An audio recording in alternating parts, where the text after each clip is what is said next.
noticia que sucedió esta semana, martes 3 de octubre del 2006, fue muy comentada. Un hombre mata a 3 niñas en una escuela de la comunidad Amish en Estados Unidos. Y fijaros cómo pone, el de ayer fue el tercer ataque letal contra una escuela en Estados Unidos en el plazo de una semana. Podréis comentar, bueno, ¿y esto qué tiene que ver con lo que estamos diciendo nosotros?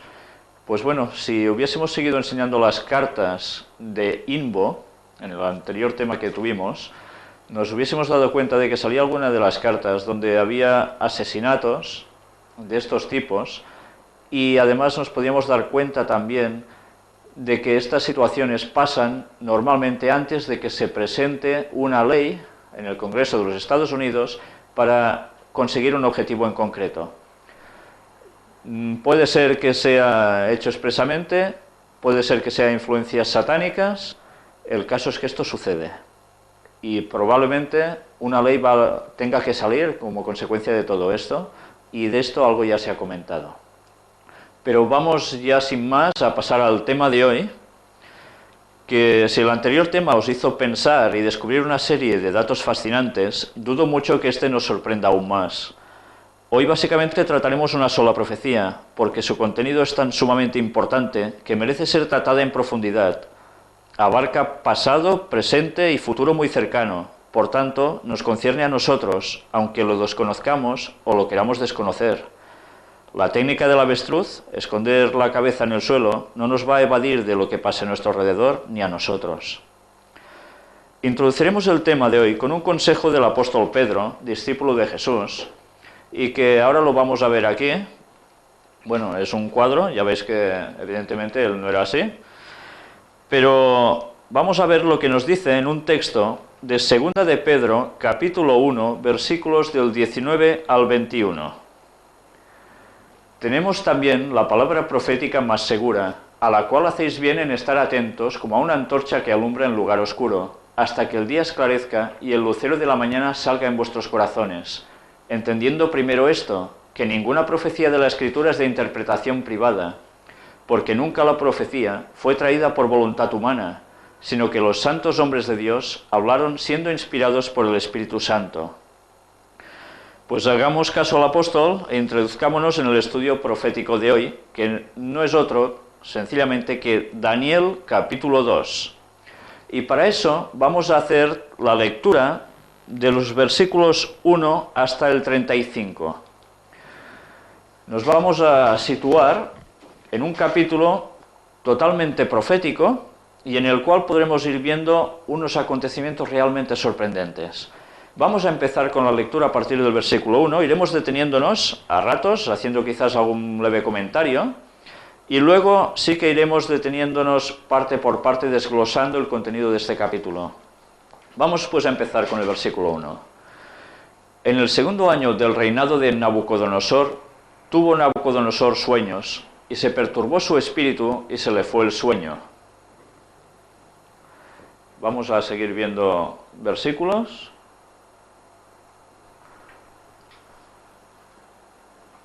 Hizo llamar el rey a magos, astrólogos, encantadores y caldeos, para que le explicasen sus sueños. Vinieron pues y se presentaron delante del rey. Y el rey les dijo: he tenido un sueño, y mi espíritu se ha turbado por saber el sueño. Entonces hablaron los caldeos al rey en lengua aramea: Rey, para siempre vive, di el sueño a tus siervos y te mostraremos la interpretación. Respondió el rey y dijo a los caldeos: el asunto lo olvidé, si no me mostráis el sueño y su interpretación, seréis hechos pedazos y vuestras casas serán convertidas en muladares. Y si me mostraréis el sueño y su interpretación, recibiréis de mí dones y favores y gran honra. Decidme pues el sueño y su interpretación. ¿Por qué está pasando todo esto? Si os fijáis, el asunto es bastante importante. El rey queda perturbado porque sabe que ha tenido un sueño, que puede tener una trascendencia, pero él se despierta y no recuerda nada de ese sueño. No sabe ni siquiera qué vio en ese sueño. Entonces se plantea una cuestión precisamente a los sabios de esa época, los caldeos, que eran sus consejeros a nivel de gobierno, y que eran gente que, ya veis, básicamente adivinos, encantadores, etcétera, etcétera. ¿Y en qué situación se encuentran? en una situación para ellos sumamente extraña. ¿Cómo se puede interpretar un sueño si no se conoce ese sueño? Entonces el rey, lógicamente, ¿qué hace? Se da cuenta de que, pues, si no le saben acertar lo que él ha soñado, pues vaya divinos son, ¿no? Vamos a seguir viendo la lectura. En el versículo 6 dice: y si me mostráis el sueño y su interpretación, recibiréis de mí dones y favores y gran honra. Decidme pues el sueño y su interpretación. Pero ellos, fijaros cómo reaccionan. Respondieron por segunda vez y dijeron: diga el rey el sueño a sus siervos y le mostraremos la interpretación. El rey respondió y dijo: yo conozco ciertamente que vosotros ponéis dilaciones, porque veis que el asunto se me ha ido. Si no me mostráis el sueño, una sola sentencia hay para vosotros.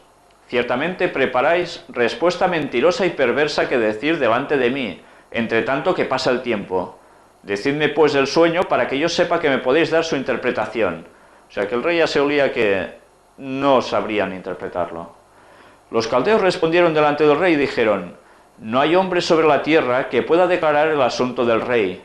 Además de esto, ningún rey, príncipe ni señor preguntó cosa semejante a ningún mago, ni astrólogo, ni caldeo.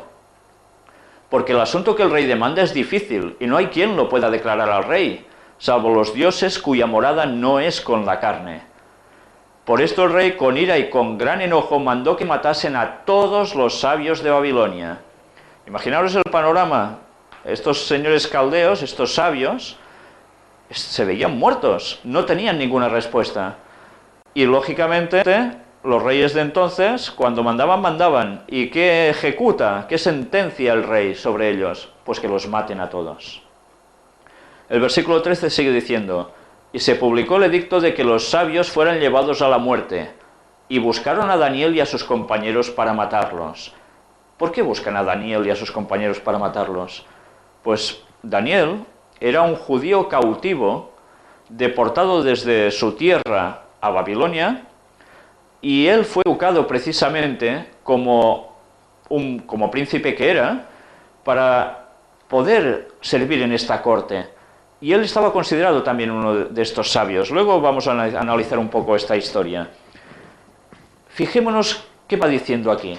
Entonces Daniel habló sabia y prudentemente a Arioc, capitán de la guardia del rey, que había salido para matar a los sabios de Babilonia. Habló y dijo a Arioc, capitán del rey: ¿cuál es la causa de que este edicto se publique de parte del rey tan apresuradamente? Entonces Arioc hizo saber a Daniel lo que había. Y Daniel entró y pidió al rey que le diese tiempo y que él mostraría la interpretación al rey. Luego se fue Daniel a su casa e hizo saber lo que había a Ananías, Misael y Azarías, sus compañeros, para que pidiesen misericordias del Dios del cielo sobre este misterio, a fin de que Daniel y sus compañeros no pereciesen con los otros sabios de Babilonia. Entonces el secreto fue revelado a Daniel en visión de noche, por lo cual bendijo Daniel al Dios del cielo. Y Daniel habló y dijo: sea bendito el nombre de Dios de siglos en siglos, porque suyos son el poder y la sabiduría. Él muda los tiempos y las edades, quita reyes y pone reyes, da la sabiduría a los sabios y la ciencia a los entendidos. Él revela lo profundo y lo escondido, conoce lo que está en tinieblas y con él mora la luz.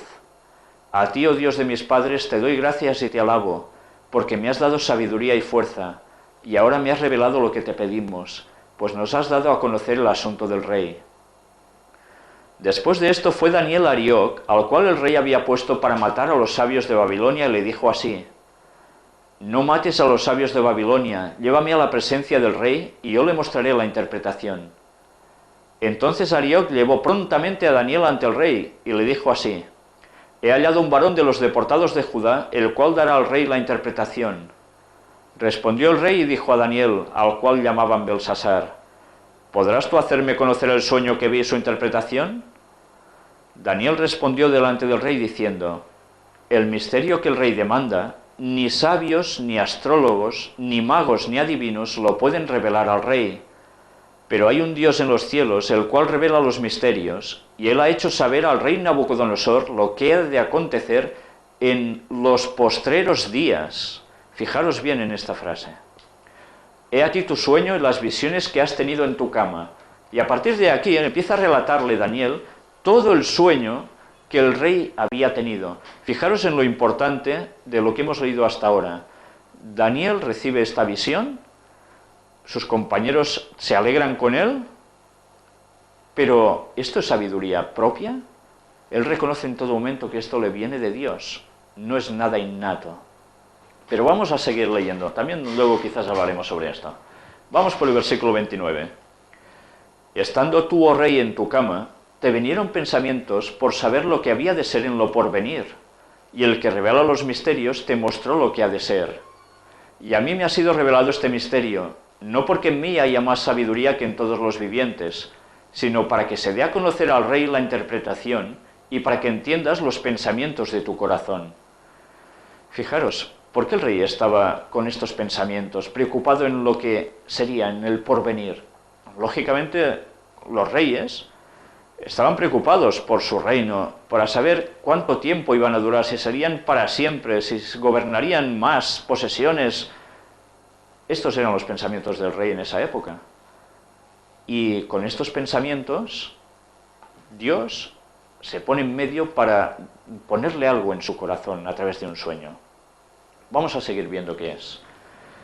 Tú, oh rey, veías, y he aquí una gran imagen. Esta imagen, que era muy grande y cuya gloria era muy sublime, estaba en pie delante de ti, y su aspecto era terrible. La cabeza de esta imagen era de oro fino, su pecho y sus brazos de plata, su vientre y sus muslos de bronce, sus piernas de hierro, sus pies en parte de hierro y en parte de barro cocido. Estabas mirando hasta que una piedra fue cortada, no con mano, e hirió a la imagen en sus pies de hierro y de barro cocido, y los desmenuzó. Entonces fueron desmenuzados también el hierro, el barro cocido, el bronce, la plata y el oro, y fueron como tamo de las eras del verano, y se los llevó el viento sin que de ellos quedara rastro alguno. Mas la piedra que hirió a la imagen fue hecha un gran monte que llenó toda la tierra. Vamos a detener aquí la lectura.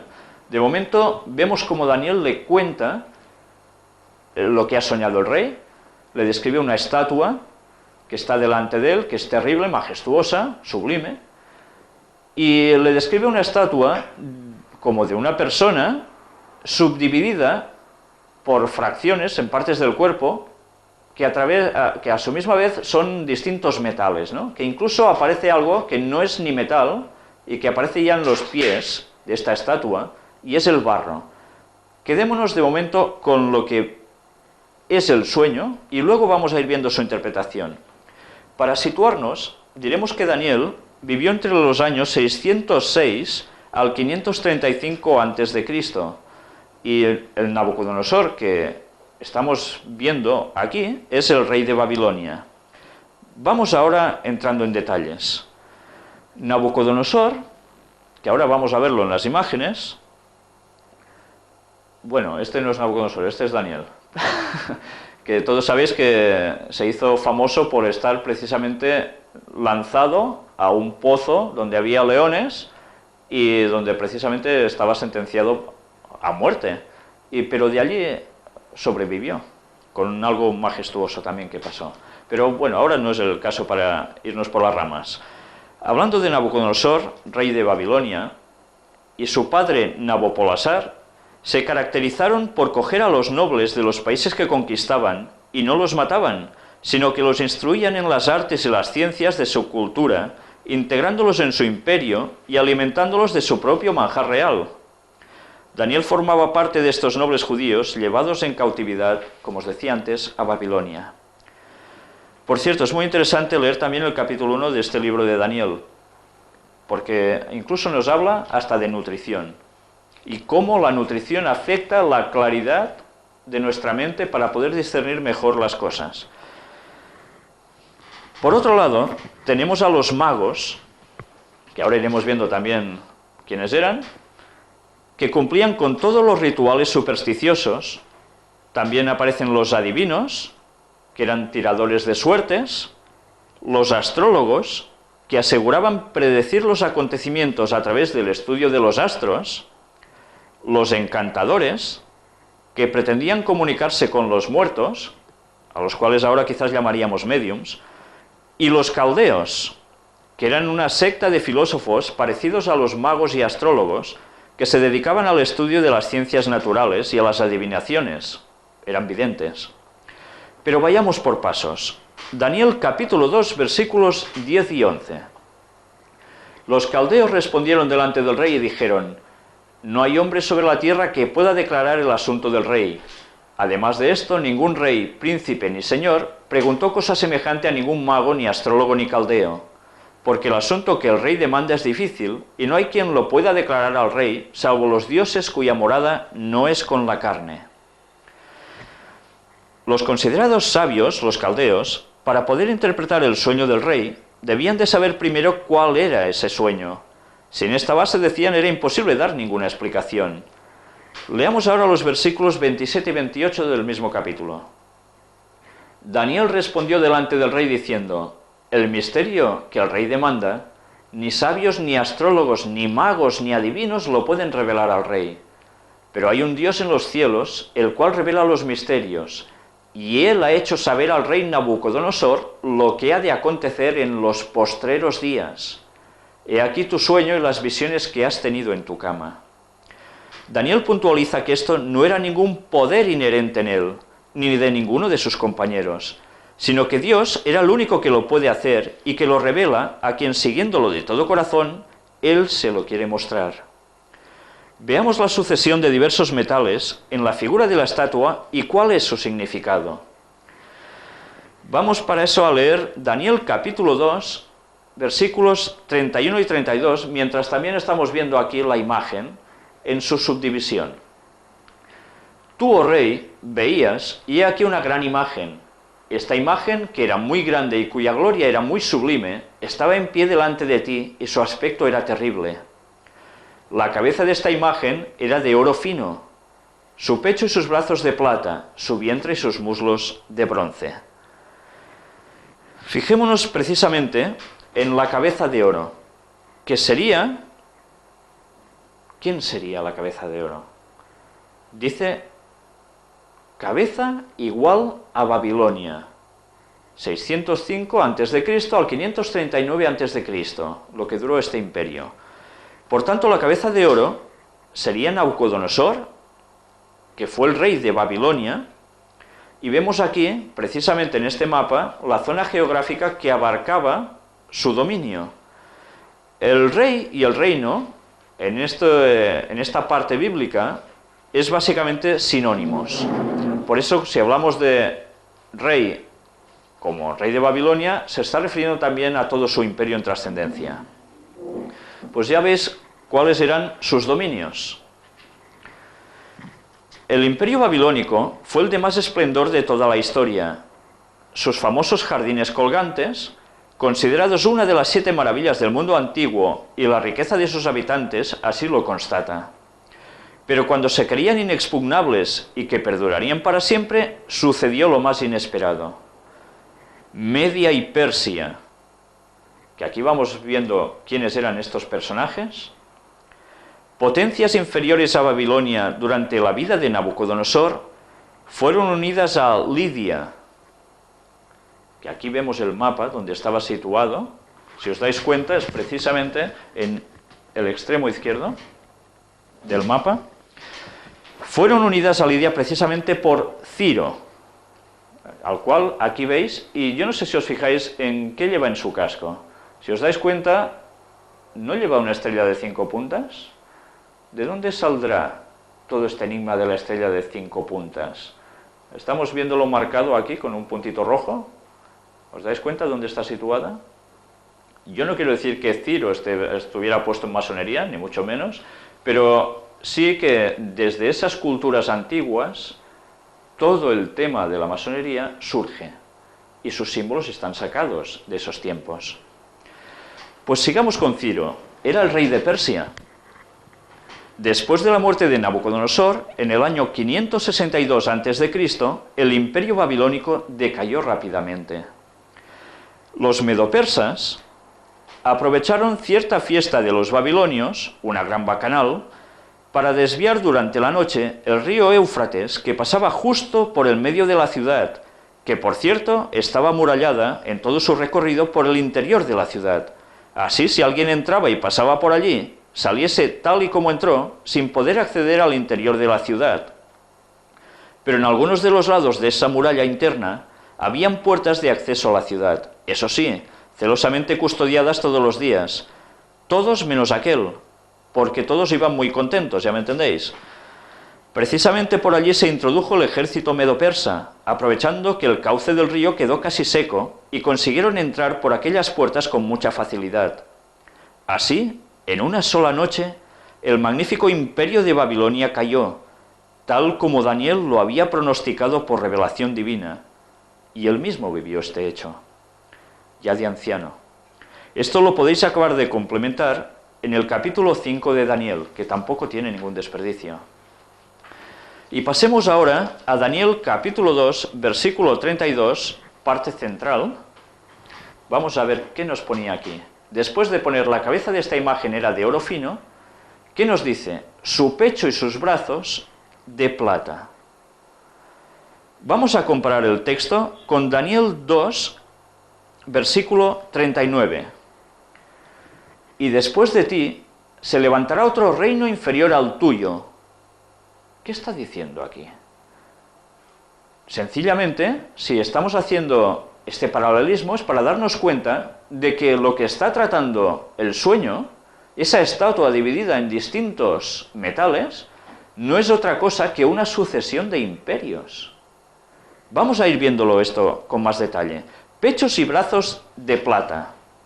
Estos fueron precisamente Medo-Persia, que reinaron o gobernaron una buena parte del mundo entre los años 538 al 331 a.C. Y esta es precisamente la zona que abarcaron. ¿Ves que es más extensa que Babilonia? Sus dominios se ampliaron bastante precisamente respecto a los de Babilonia. El imperio medo-persa creció en extensión respecto al babilónico, pero ya no poseía el mismo esplendor. Fijaros cómo aquí vemos la parte que era Babilonia y cómo Medo-Persia, en el distinto color más amarillo, era bastante más extenso. Pero en el año 331 a.C. sucedió lo siguiente. Leamos el versículo 32 del capítulo 2 de Daniel, la última parte. Cuando después de hablar de su pecho y sus brazos de plata, dice, su vientre y sus muslos de bronce.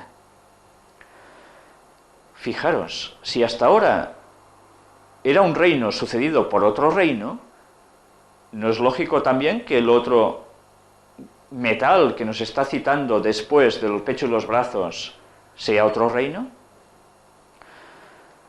Fijaros en la comparación con el versículo 39. Y después de ti se levantará otro reino inferior al tuyo, y luego un tercer reino de bronce, el cual dominará sobre toda la tierra. ¿Os dais cuenta cómo está hablando de imperios? Por tanto, vientre y muslos de bronce equivaldría a Grecia.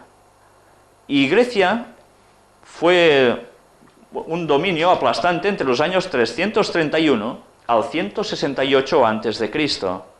Este imperio aún fue más extenso que los otros dos. El personaje que hemos visto antes, en un breve detalle, ¿os dais cuenta? ¿Sabéis quién es? Alejandro Magno, el gran conquistador. Fundador precisamente del imperio greco-macedónico. ¿Veis aquí la extensión de Grecia? Como aún es superior a la de Medo-Persia. ¿Y qué hizo Alejandro Magno? Derrotó a los medo-persas en las batallas de Gránico, que ahora vamos a ver también aquí una representación, también en la batalla de Iso. ¿Veis aquí qué montón de gente muerta? Por cierto, ¿veis? ¿Sabéis quién es el que está subido en este carro de batalla huyendo? Pues no es otro, precisamente, que Darío, que pertenecía al imperio medo-persa. Y huye, ¿sabéis delante de quién? Pues según la representación, huye delante de Alejandro Magno. Ya veis, abajo en la foto lo pone, ataque, Darío III huyendo ante el violento ataque de Alejandro Magno. Este mosaico representa la batalla de Iso. Pero además hubo otra batalla importante, y fue la de Arbeles. También vemos aquí una representación de ello. Después de la muerte de Alejandro, sus dominios, que fueron más extensos aún que los de los medo-persas, pero no tan ricos, se dividieron en una cantidad de reinos griegos. De hecho, los 4 generales de Alejandro se disputaron y dividieron su reino después de varias batallas. Los nombres de sus 4 generales, que bueno, aquí veis el momento de su muerte, rodeado de sus generales, fueron Seleuco, que es este personaje, Telémaco, que aparece también aquí, Lisímaco, del cual vemos una moneda, y Casandro, que también aparece aquí. Pero vamos a ver ahora qué nos decía Daniel 2:33 en su primera parte. Sus piernas, citando ya el imperio que va a venir después, nos dice de hierro. Comparémoslo con Daniel 2:40. Fijémonos qué nos dice aquí.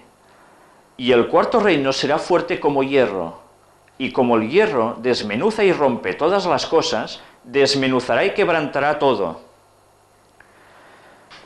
¿Qué imperio vino después de Grecia? ¿Lo recordáis? ¿Cuál fue? Las piernas no son otra cosa que el símbolo del imperio romano, que fueron los que sucedieron en la historia, precisamente a los griegos, y que dominaron entre los años 168 a.C. al 476 después de Cristo. Fue un largo periodo el de su dominio. Pero no solo esto, sus dominios fueron los más amplios de todos. Fijaros cómo llegó, ¿hasta qué parte? Hasta España, lo que sería Portugal, África del Norte, Europa en general, hasta llegar a Gran Bretaña. Impresionantes sus dominios. Roma, con sus legiones, fue el cuarto imperio de la profecía, y en el año 168 a.C. hizo sucumbir a los griegos.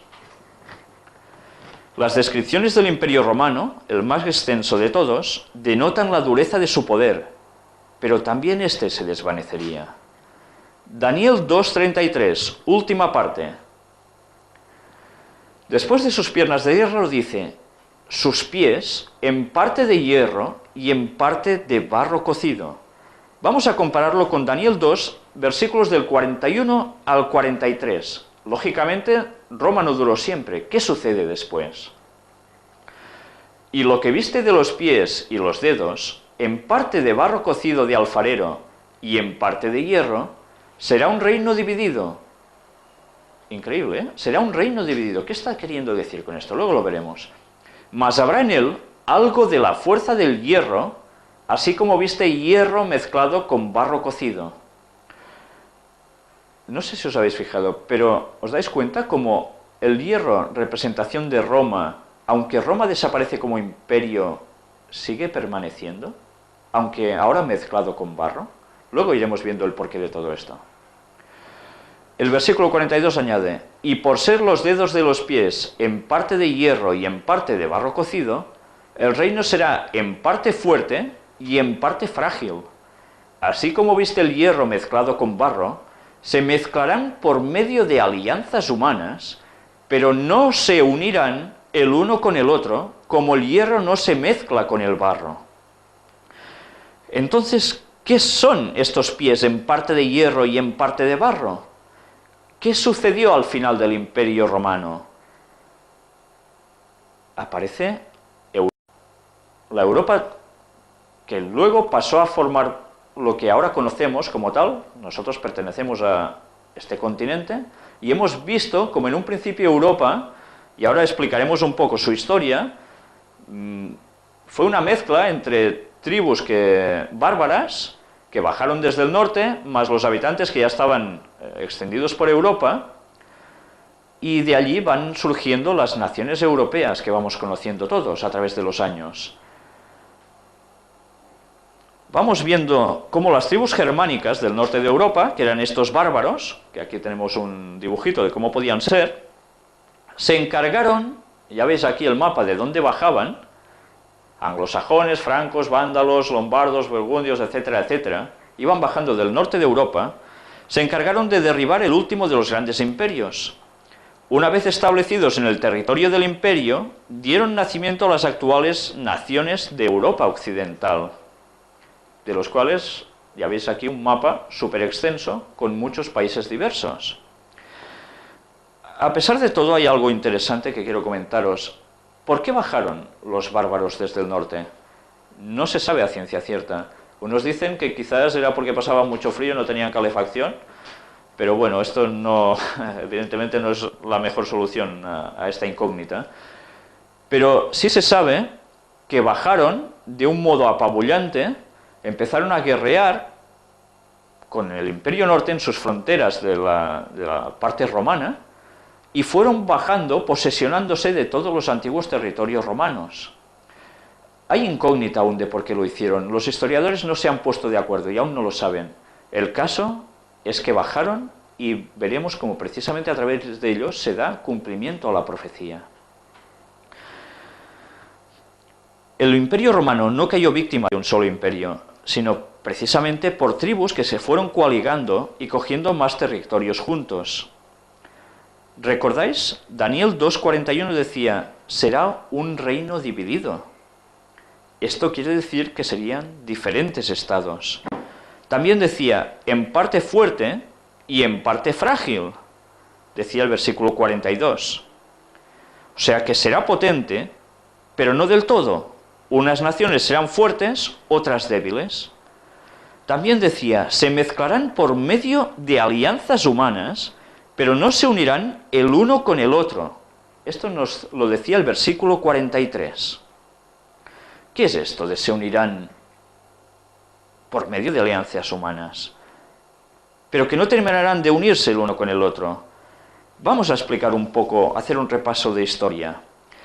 Justiniano, emperador de Oriente en el siglo VI, Carlomagno en el siglo IX, Carlos V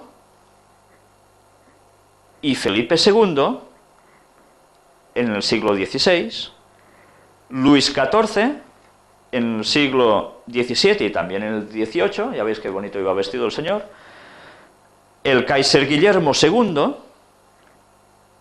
y Adolf Hitler en el siglo XX, las bodas entre miembros de casas reales europeas, de los cuales aquí vemos un claro ejemplo.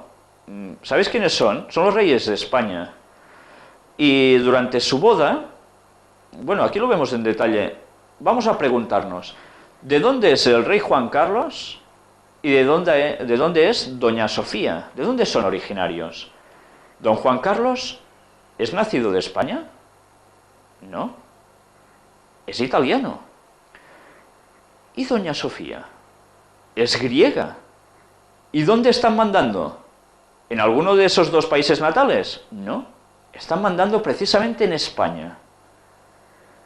¿Os dais cuenta de cuando se está diciendo por medio de alianzas humanas se estaría intentando unir Europa? Tanto conlleva gente a través de querer imponer por la fuerza militarmente esa unión, que es el repaso de los personajes históricos, como también gente a través de casamientos, de bodas reales, que han hecho desde la Edad Media hasta aquí, bodas con distintas casas reales europeas, para intentar fusionar países distintos, para, a través de alianzas, irse haciendo cada vez más grandes y más juntos. ¿Pero se ha conseguido unir Europa? Ha habido más intentos. La Comunidad Económica Europea, la CEE, que luego fue transformada precisamente en la Unión Europea. Aquí vemos precisamente cómo se llamó Comunidad Económica Europea originariamente, o el Mercado Común Europeo. Vemos los países firmantes. Esto no llegó a fraguarse del todo, fue una derivación hacia la actual Unión Europea, de la cual aquí vemos precisamente los países que pertenecen actualmente, más unos candidatos a entrar en esta Unión Europea. Y esto ha sucedido precisamente en nuestro tiempo. Lo han intentado todo para unir Europa. ¿Lo han conseguido? Estaba profetizado que no lo harían. Fijaros cómo la profecía bíblica abarca la cultura occidental, de donde es el pueblo que conocía o seguía la Biblia y creía en Dios. Es evidente que Dios no se referiría a ningún otro lugar del planeta donde la profecía no se estudiara, porque esto no beneficiaría a nadie. Por eso llegamos a la conclusión de que las profecías de las Sagradas Escrituras referentes a las naciones tienden a referirse a las zonas del mundo donde vive la gente que por su conocimiento de la Biblia y de su fe en Dios se puede beneficiar más con las profecías. Fijaros que, según dice la profecía, una Unión Europea total no existirá, aunque según otra profecía dice que por un tiempo les será dado el poder por parte de ellos a un solo personaje o entidad, ya lo estudiaremos, llamada la bestia. Pero la que hoy estamos tratando aún dice alguna cosa más. Veamos Daniel 2, versículos 44 y 45. Y en los días de estos reyes, el Dios del cielo levantará un reino que no será jamás destruido, ni será el reino dejado a otro pueblo. Desmenuzará y consumirá todos estos reinos, pero él permanecerá para siempre. De la manera que viste que del monte fue cortada una piedra, no con mano, la cual desmenuzó el hierro, el bronce, el barro, la plata y el oro. El gran Dios ha mostrado al rey lo que ha de acontecer en lo porvenir, y el sueño es verdadero y fiel su interpretación. El siguiente imperio aparecerá precisamente en los días de estos reyes. Cuando estén intentando unificar Europa totalmente, será su momento, y este momento parece ya no demasiado lejano. Ya nos impusieron la moneda única, el euro, del cual ahora vamos a ver una fotografía y que todos soléis llevar alguno en el bolsillo. Y ahora van de lleno por la unidad política. ¿Recordáis el tema de la masonería, de cómo estaban detrás de la creación de la Unión Europea? Al final todo confluye. Pero ¿a quién representa esta piedra no cortada con mano humana? ¿A un meteorito que destruirá la Tierra? ¿Podría ser un meteorito impactando fuertemente? ¿Una gran colisión que destruye al mundo? Una ley básica para entender las claves proféticas y los diversos temas bíblicos en general dice que la Biblia se interpreta por ella misma a través de la comparación de textos. Por tanto, fijaros qué fácil sería que yo ahora os dijera, va a caer un meteorito y el mundo se va a la porra. Esto es lo que dice la profecía. Y vosotros, inocentes, os los podíais creer. Puede llegar a suceder que un meteorito impacte con nosotros. ¿Por qué no? De hecho, algo así parece que va a pasar. Pero, ¿quiere decir que va a haber una destrucción total de la Tierra? ¿Y que por culpa de Dios se termina todo y ya está? Esto sería una interpretación. Podríamos especular que la piedra es cualquier otra cosa. Entonces, ¿cómo podemos saber la verdad de qué es esta piedra que cae, impacta en los días de la Unión Europea cuando se está intentando fraguar a tope, como en nuestros días? ¿Qué es entonces esto? Hablando de la palabra de Dios, Isaías nos dice en su capítulo 28 y versículo 10. ¿Sabéis? Isaías es otro profeta, para situaros. No sea acaso que ahora penséis que es otro personaje que no tiene nada que ver. Porque mandamiento tras mandamiento, mandato sobre mandato, renglón tras renglón, línea sobre línea, un poquito aquí, un poquito allí, otro poquito allá. ¿Qué quiere decir este texto? Pues sencillamente que las cosas hay que compararlas, analizarlas, texto aquí, texto allí. Si la Biblia se debe interpretar por sí sola, vamos a ver precisamente con la Biblia qué significa esa piedra. Como ejemplo, veamos cómo lo que hemos explicado a través de la historia, en este caso también podemos explicarlo por comparativa con otros textos bíblicos. Lo mismo que hemos visto en Daniel 2, con esta sucesión de imperios, lo vemos bajo otros símbolos, animales, bestias, en los capítulos 7 y 8 del mismo libro. ¿Por qué parece repetirse? La diferencia es que en cada uno se dan detalles adicionales para llegar a una mayor claridad y demostrar ciertos objetivos. Veamos una comparativa resumida de estos tres capítulos, el 2, el 7 y el 8. En la parte de la izquierda vemos como precisamente hay una nota interesante: los metales descienden en calidad hasta el final, desde la cabeza de oro hasta los pies, ¿no? Daniel 2, escrito aproximadamente sobre el año 603 a.C. Daniel 7, escrito en el año 553 a.C. Han pasado unos años. Y Daniel 8, escrito en el año 551 a.C. Si vemos en comparativa, si leyeseis estos capítulos, os daríais cuenta que en Daniel 2 aparece la cabeza de oro en versículos 32 y 38, y en Daniel 7 aparece como león con alas de águila. ¿Quiere decir lo mismo? Aquí vemos una representación de lo que podía ser. ¿Qué significa un león con alas de águila? El león es símbolo de Babilonia. Jeremías 50, versículos 44 y 45 nos dice: «He aquí que como león subirá de la espesura del Jordán a la morada fortificada, porque muy pronto le haré huir de ella, y al que yo escoja la encargaré, porque ¿quién es semejante a mí? ¿Y quién me emplazará? ¿O quién será aquel pastor que podrá resistirme?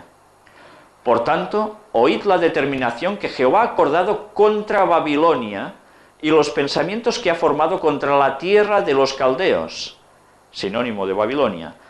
«Ciertamente a los más pequeños de su rebaño los arrastrarán y destruirán sus moradas con ellos». Alas son símbolo de velocidad en sus conquistas. Habacuc 1, del 6 al 8 dice: «Porque he aquí yo levanto a los caldeos, nación cruel y presurosa, que camina por la anchura de la tierra para poseer las moradas ajenas. Formidable es y terrible, de ella misma procede su justicia y su dignidad. Sus caballos serán más ligeros que leopardos, y más feroces que lobos nocturnos, y sus jinetes se multiplicarán. Vendrán de lejos sus jinetes, y volarán como águilas que se apresuran a devorar». Por tanto, si las alas son velocidad en las conquistas, las alas arrancadas, ¿qué van a significar? Pues que esas conquistas aflojan. Cuando se escribió el capítulo 8, Babilonia ya había sucumbido. Por eso, si os fijáis en el recuadro, el profeta ya no lo cita, ya era en pasado. Luego vamos a ver algo más. Pecho y brazos de plata, en el capítulo 2. En el capítulo 7, equivalente a oso más alzado de un lado que de otro, y con 3 costillas en la boca, y con órdenes de devorar mucho.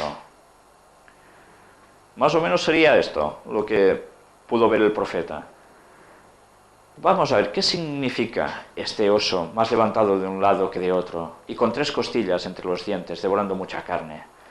Los medos y los persas eran 2 pueblos unidos por parentesco, pero uno, los persas, era más poderoso que el otro, los medos, de ahí que se alzara más de un lado que del otro. Las 3 costillas fueron 3 naciones a las que subyugó, y así lo cuenta la historia: Babilonia, Lidia y Egipto. En el capítulo 8 de Daniel aparece carnero de 2 cuernos, uno más grande que el otro. Y bueno, aquí vemos más cosas en este dibujito. Fijaros también en el que aparece en el lado izquierdo, que hace un ataque frontal contra esta bestecita de 2 cuernos de la que hemos hablado ahora, símbolo de Medo-Persia. Vamos a ver la continuación. Vientre y muslos de bronce. En el capítulo 2 significaban Grecia. En el capítulo 7 aparecen como leopardo con 4 alas y 4 cabezas. Más o menos esto. ¿Y qué más? Las 4 alas significarían pues más velocidad de conquistas, porque hay más alas. ¿Y las 4 cabezas? Pues son los 4 generales de Alejandro Magno que se repartieron el imperio. Por cierto, las espadas de ellos eran de bronce. Y aquí tenemos una muestra de todo ello. Vamos a seguir avanzando. Era interesante este detalle. En el capítulo 8 de Daniel, ¿podemos volver un momento atrás? fijaros, después de esto, carnero de dos cuernos, uno más grande que el otro, nos decía, en el capítulo 8, un poco más abajo, macho cabrío, con un cuerno notable que no tocaba tierra, y velocísimo lo embiste. Ahí tenemos al macho cabrío. ¿Y quién es ese cuerno notable? El rey primero de Grecia fue Alejandro Magno. 200 años antes de Daniel, los macedonios se llamaban Egedas o pueblo de las cabras. Es curioso cómo la profecía retoma precisamente este distintivo para aplicárselo a ellos en profecía. Y aquí vemos una moneda de Alejandro Magno y ¿veis este cuerno que ostenta en este lado de la cara? Es curioso. Por eso eran Egedas, pueblo de las cabras. Y este es el símbolo con el cual aparece Grecia en la profecía. Impresionante. Vamos a seguir avanzando. Piernas de hierro en Daniel 2. Roma. En el capítulo 7, bestia espantosa y terrible con 10 cuernos. Bueno, una cosa rarísima sí que es el dibujo, pero que debería ser una cosa así lo que vio, también puede ser. Roma fue dividida en 10 reinos. Se listan los dedos de los pies de la estatua, que lógicamente tenía 10 dedos. ¿Ves? Aquí lo vemos en la foto. El hierro y el barro cocido no se mezclan, no queda fuerte. ¿Lo habéis intentado nunca el unir el hierro con el barro? Cuando la mezcla está húmeda, parece que se aguanta, pero a la que se seca, probadlo, veréis como el hierro no se consolida para nada con el barro. Por tanto, un poco fuerte, un poco débil, y no termina de unirse. Pero el hierro del Imperio Romano, y sus espadas eran de hierro, cosa muy curiosa, sigue aún en los pies mezclados con barro. O sea que Roma no desaparece, se transforma, llega hasta el final de la historia. ¿De qué historia? Todo esto lo iremos viendo ahora. Vamos a ver, pies en parte de hierro y en parte de barro mezclado, en el capítulo 2, para decir Europa. En el capítulo 7, a la bestia le sale otro cuerno pequeño y derriba 3. Este cuerno tenía ojos de hombre y hablaba grandes cosas. Qué cosas más extrañas. Esto lo iremos viendo en su momento. Aquí no, bueno.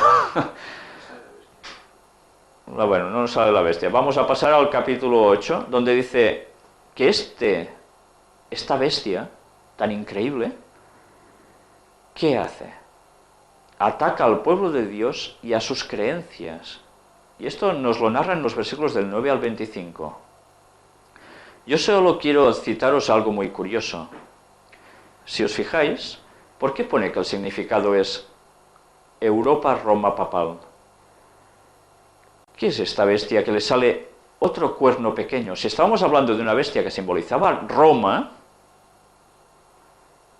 ¿lo veis aquí en el recuadro abajo a la izquierda? Bueno, esto estamos viendo como a ese cuerno Alejandro Magno se le rompe, le salen 4, y a la bestia que nosotros estamos tratando ahora, que ya no es Grecia, sino que es Roma, que es lo que viene después, por tanto esto ya no nos hace falta verlo, le sale un cuerno que derriba a 3. Y tiene este cuerno unos ojos de hombre y hablaba grandes cosas. Fijaros cómo esto trasciende todo lo que hemos visto hasta ahora con las bestias. Es algo totalmente inusual. Pero este tema lo vamos a tratar cuando analicemos precisamente durante toda una conferencia a esta bestia tan impresionante. Y tendremos que demostrar quién es esta bestia. Pero vamos a aparcarlo aquí. De momento solo os digo, ¿qué poder surge en Roma? El papado, que curiosamente derriba a los érulos, los ostrogodos y los vándalos para oponerse ¿a qué? A las enseñanzas y doctrinas suyas, a las pretensiones papales. Pero esto, quedaros solo con este concepto, porque para demostrar todo esto vamos a necesitar toda una conferencia, ya que el tema es sumamente duro impresionante y vital para todos nosotros. Vamos a avanzar.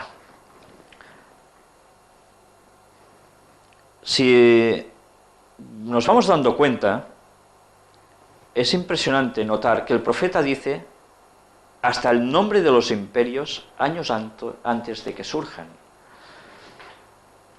¿Cómo puede ser que un profeta vea todas estas cosas? Por inspiración propia, yo no paro de recordar siempre en mi mente que él siempre dice, Daniel, que no era por su sabiduría, era por lo que le venía de Dios. Si tenéis Biblias en vuestras casas, me gustaría que hicierais una lectura de estos capítulos para daros cuenta cómo nombres que aquí surgen de imperios aparecen años después de que el profeta los citara, en los capítulos 7 y 8. Os lo dejo como deberes. Pero después de ver cómo la Biblia también se interpreta por ella misma, ¿qué es entonces la piedra o roca que golpean los pies de la estatua y la desmenuza? Que aparece en Daniel 2:35. Bueno, es verdad, nos quedaba esto. Este libro no tiene desperdicio su lectura, se llama Los malos papas y hace un análisis histórico de los papas a través de la historia, con sus hechos, sus proezas y muchas otras cosas. Y os recomiendo su lectura, es totalmente histórica, vale la pena. Pero bueno, vamos a seguir avanzando en lo que ahora estábamos puestos. Aquí teníamos una ilustración de lo que podía ser ese cuerno con ojos de hombre y una boca que hablaba grandes cosas, que es un cuerno pequeño que crece, se carga a 3. Esto ya lo iremos viendo en su momento. Y vemos en esta estatua cómo la roca, esa piedra, golpea precisamente, o va a golpear, lo estamos viendo en el momento del dibujo, ¿en qué zona? ¿En la cabeza? No. Va bajando el cuerpo y no golpea en ningún sitio de estos. El texto nos dice que golpea precisamente donde estamos marcando ahora, en los pies, en la zona. ¿De qué zona de los pies? Pues lógicamente en los dedos, que es la parte final. ¿Y esto qué quiere decir? ¿Qué va a pasar al final en esta historia de nuestros días? Vamos a verlo ahora un poco con detalle. Vamos a ver qué es esta piedra que cae, desmenuza esta estatua, y luego se hace un gran monte que llenó toda la tierra. Recordad que este hecho debe pasar cuando Europa está intentándose unir de un modo muy claro, como ahora. Por tanto, debe pasar algo en un futuro próximo, quizás muy próximo. Y yo no diría ni quizás. Veamos qué es la piedra. La respuesta la sacaremos por comparativa, para que nadie pueda decir que son interpretaciones erróneas. Y empezaremos con un texto que se encuentra en el libro del Nuevo Testamento, llamado Primera Epístola a los Corintios, capítulo 10 y versículo 4. Y aquí vamos a ir sacando el significado. Y todos bebieron la misma bebida espiritual, porque bebían de la roca espiritual que los seguía, y la roca era, ¿quién? Cristo. ¿La roca es Cristo? Podríamos sacar este texto de contexto, pero si os sitúo, aquí nos está hablando de cómo precisamente el pueblo de Israel, cuando salió de Egipto y cruzaba el desierto, estaba siendo mantenido por un poder sobrenatural, y además bebieron de una roca que fue golpeada por Moisés, de la cual salió agua y bebió todo el pueblo, una gran muchedumbre, y que era símbolo de alguien. Y aquí el apóstol Pablo, cuando escribe, nos dice, y la roca era Cristo. ¿Ese es el símbolo? Vamos a ver otro texto. Primera de Pedro, capítulo 2, del 3 al 8. Si es que habéis gustado la benignidad del Señor, acercándoos a Él, piedra viva, desechada ciertamente por los hombres, mas para Dios escogida y preciosa. Vosotros también, como piedras vivas, sed edificados como casa espiritual y sacerdocio santo, para ofrecer sacrificios espirituales aceptables a Dios por medio de Jesucristo, por lo cual también contiene la Escritura: he aquí pongo en Sión, que ya sabéis que es símbolo de Jerusalén, la principal piedra del ángulo, escogida, preciosa, y el que creyere en él no será avergonzado. Para vosotros, pues, los que creéis, él es precioso, pero para los que no creen, la piedra que los edificadores desecharon ha venido a ser la cabeza del ángulo, y piedra de tropiezo, y roca que hace caer, porque tropiezan en la palabra, siendo desobedientes, a lo cual fueron también destinados. ¿Qué estamos viendo aquí en este texto?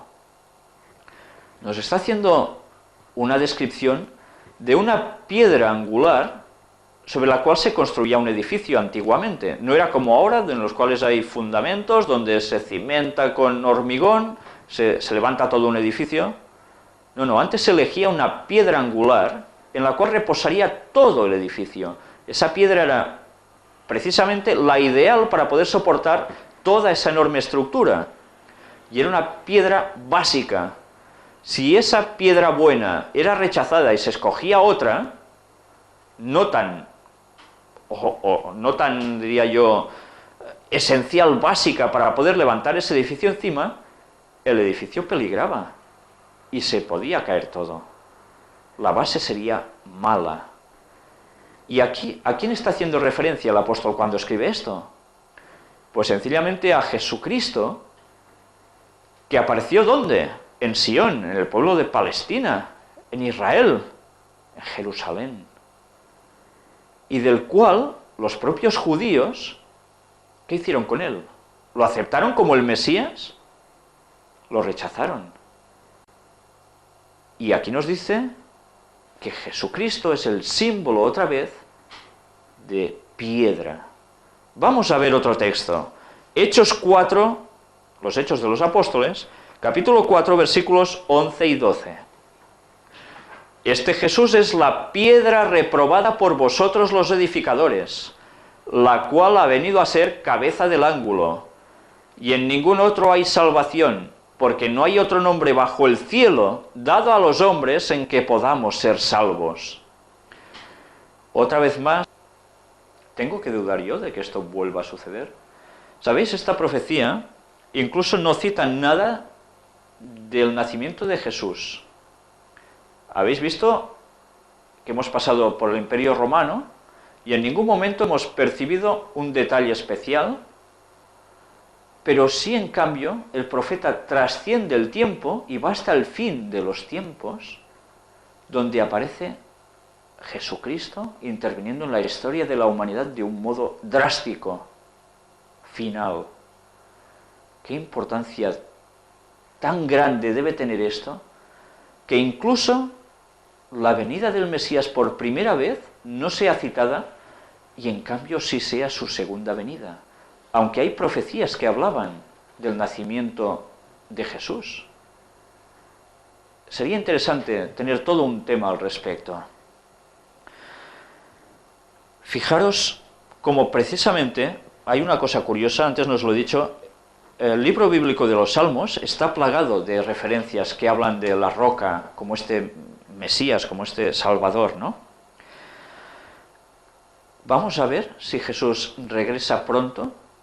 Esto lo iremos viendo en los temas subsiguientes. Pero de hecho, solo con esta profecía tendríamos bastante para estar centrados. Solo quiero que sepáis una cosa. De la segunda venida de Cristo, en la Biblia, en los textos proféticos, se habla hasta la saciedad. Muchísimos textos hablan de ello. ¿Y vosotros oís a la gente que lo comente en algún sitio? Cuando oís que salen adivinos, encantadores o demás personas por televisión, en radio, adivinando, ¿citan jamás este evento? El quinto reino universal no será humano, será el reino de Cristo, instaurado por Dios y del cual serán súbditos todos los que hayan aceptado el divino plan de salvación que Él ofrece. Pero volverá como infante, como niño nacido en pesebre y maltratado y asesinado otra vez. Vamos a ver qué nos dice también uno de sus discípulos, Juan, desterrado en la isla de Patmos para que se muriera allí, en el libro por excelencia profético, conocido por muchos, aunque desconocido totalmente en su contenido, que es el de Apocalipsis, capítulo 11 y versículo 15.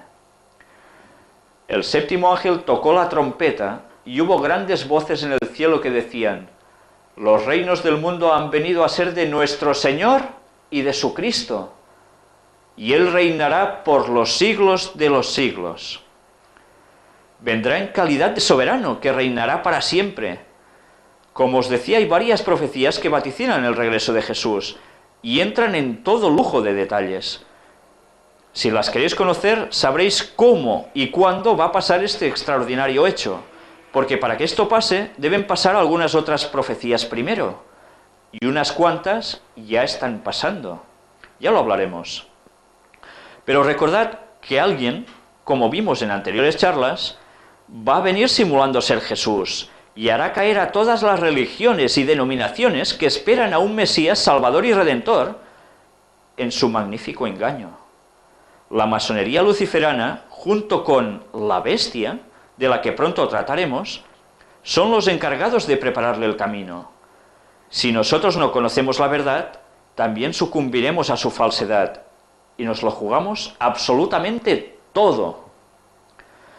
Y ya que se han cumplido totalmente la primera gran parte de las profecías, sin un solo error, y en un margen de siglos de historia tan extensos desde que se pronosticaran, podemos tener la absoluta confianza y certeza de que se cumplirán las restantes, como además todas las promesas que Dios nos da, que también están escritas. Pero escuchad ahora la introducción a la Biblia, edición de estudio, traducción interconfesional en catalán, editada por las Sociedades Bíblicas Unidas en Barcelona en 1993, y donde precisamente esta Biblia es el resultado de un trabajo conjunto llevado a cabo por cristianos de diversas confesiones. Esta es la fotocopia de esta Biblia en catalán, Introducción al libro de Daniel. Si vamos desglosando un poco, para no leeroslo todo, nos está citando algo muy interesante. Os lo iré traduciendo. Vamos a ver, ¿por dónde podemos empezar? Bueno, para situaros. Primero de todo, quiero deciros que las personas que escriben este texto,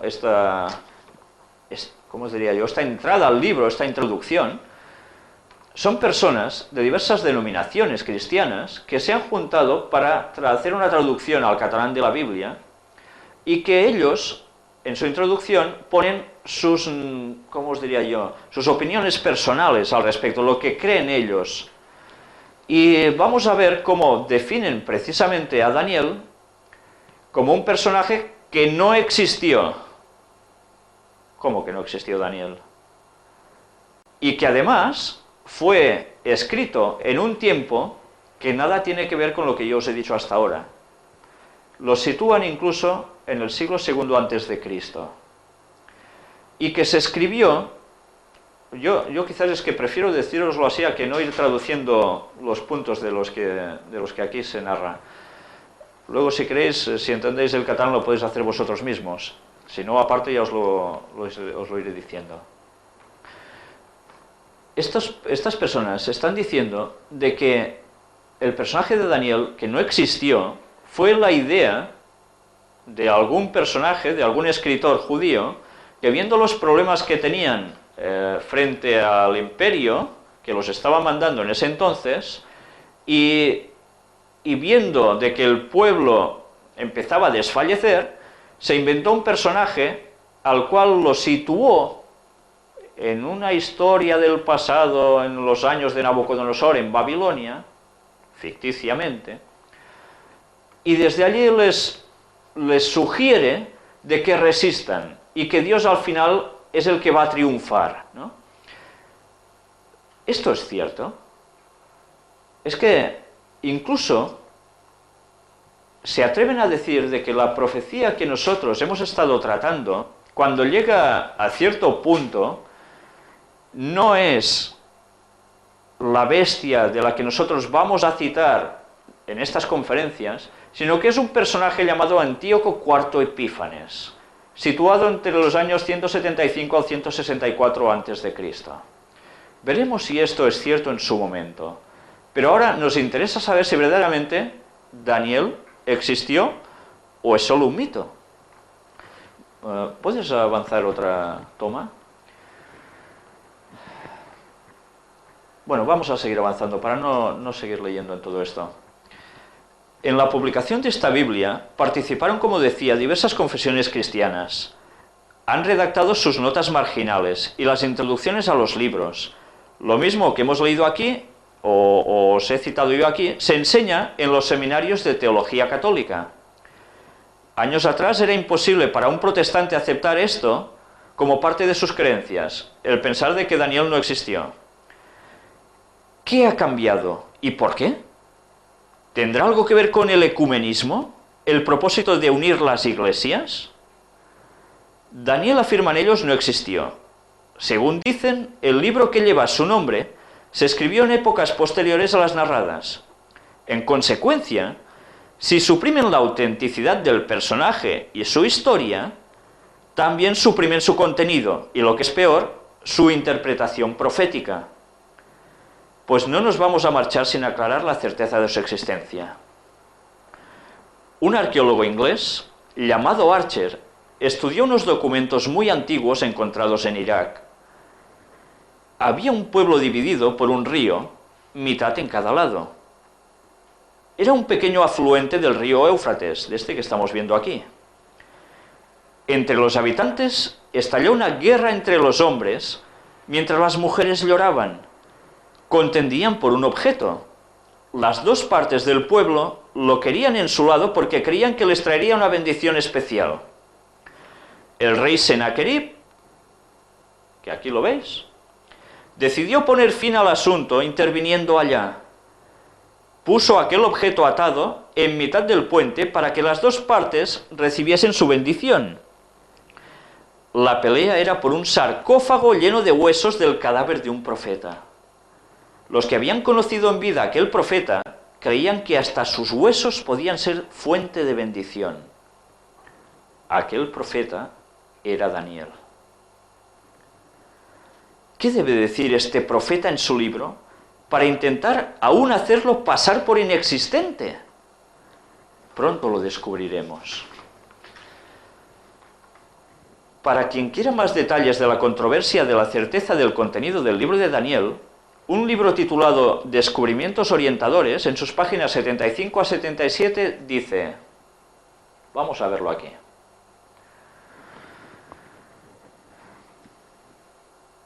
Entre los ataques insistentes de los críticos que se ensañaron contra las Sagradas Escrituras están los que se han dirigido al libro de Daniel. Pretendían que en lugar de haber sido escrito en el siglo VI a.C., habría sido preparado varios siglos después, en los días de Antíoco Epífanes, un seleucida. Entre los argumentos que esgrimieron con denuedo, figuran en lugar prominente las palabras griegas que aparecen en el texto y el hecho de que se mencione a un tal Belsasar como rey de Babilonia cuando dicha ciudad fue conquistada, personaje que no figuraba para nada en los fragmentos del historiador Beroso que alude a esos acontecimientos. Felizmente esas conjeturas gratuitas han sido refutadas por los descubrimientos arqueológicos. Los críticos señalaban 4 palabras griegas en el libro bíblico de Daniel, que querían decir guitarra, arpa, cornamusa y sapca. Esta última palabra fue eliminada porque se trataba de un instrumento musical que, según Estrabón, es de origen sirio. ¿Cómo aparecían esas palabras griegas en el libro de Daniel? El problema fue resuelto al comprobarse por medio de la inscripción griega de la primera parte del siglo VI a.C. en Abu Simbel, Alto Egipto, y por las últimas inscripciones del rey Sennacherib, que hacia el año 700 a.C. fueron llevados a Mesopotamia muchos cautivos griegos. ¿Qué hay de sorprendente en el hecho de que los griegos dieran a conocer sus instrumentos musicales por sus nombres en los lugares donde estuvieron cautivos? Para mayor abundamiento de pruebas, hace pocos años el arqueólogo C.L. Woolley quedó sorprendido al exhumar de las ruinas de la ciudad de Carquemis un escudo jónico de grandes dimensiones que perteneció a un soldado griego. Ese escudo, en el cual se representaba una gorgona repujada en bronce, apareció entre los escombros de la ciudad, que había permanecido intacta desde la batalla entre el faraón Necao y Nabucodonosor. Esto demostró que el rey que llevó en cautiverio a Daniel y a otras personas de la familia real desde Palestina a Babilonia, también pudo llevar como cautivos a los soldados griegos que servían como mercenarios al faraón Necao, que siguió al respecto la práctica de su padre. Voltaire escribió con menosprecio respecto al libro de Daniel, porque mencionaba a Belsasar, que nunca había existido. Por cierto, Voltaire era masón. Sin embargo, Daniel declaraba que había conversado con Belsasar, que éste le ofreció el tercer lugar en el reino y que Babilonia fue conquistada mientras Belsasar estaba celebrando un gran festín. Las listas de monarcas babilónicos conocidas hasta entonces terminaban con Nabonido, pero las inscripciones exhumadas demostraron que Nabonido residió durante varios años en Teima, Arabia. ¿Quién presidía mientras tanto los actos de gobierno en Babilonia? Todo quedó resuelto al ser descifrada por Oppert una inscripción de Nabonido en la cual se refiere a Belsar Asur, el vástago de mi corazón, mi hijo primogénito, en favor del cual invoca la protección de la gran divinidad. Durante las excavaciones arqueológicas realizadas en Babilonia bajo la dirección de R. Coldewey hasta el año 1917, se descubrieron numerosas tabletas con signos cuneiformes en las cuales se menciona Belsasar.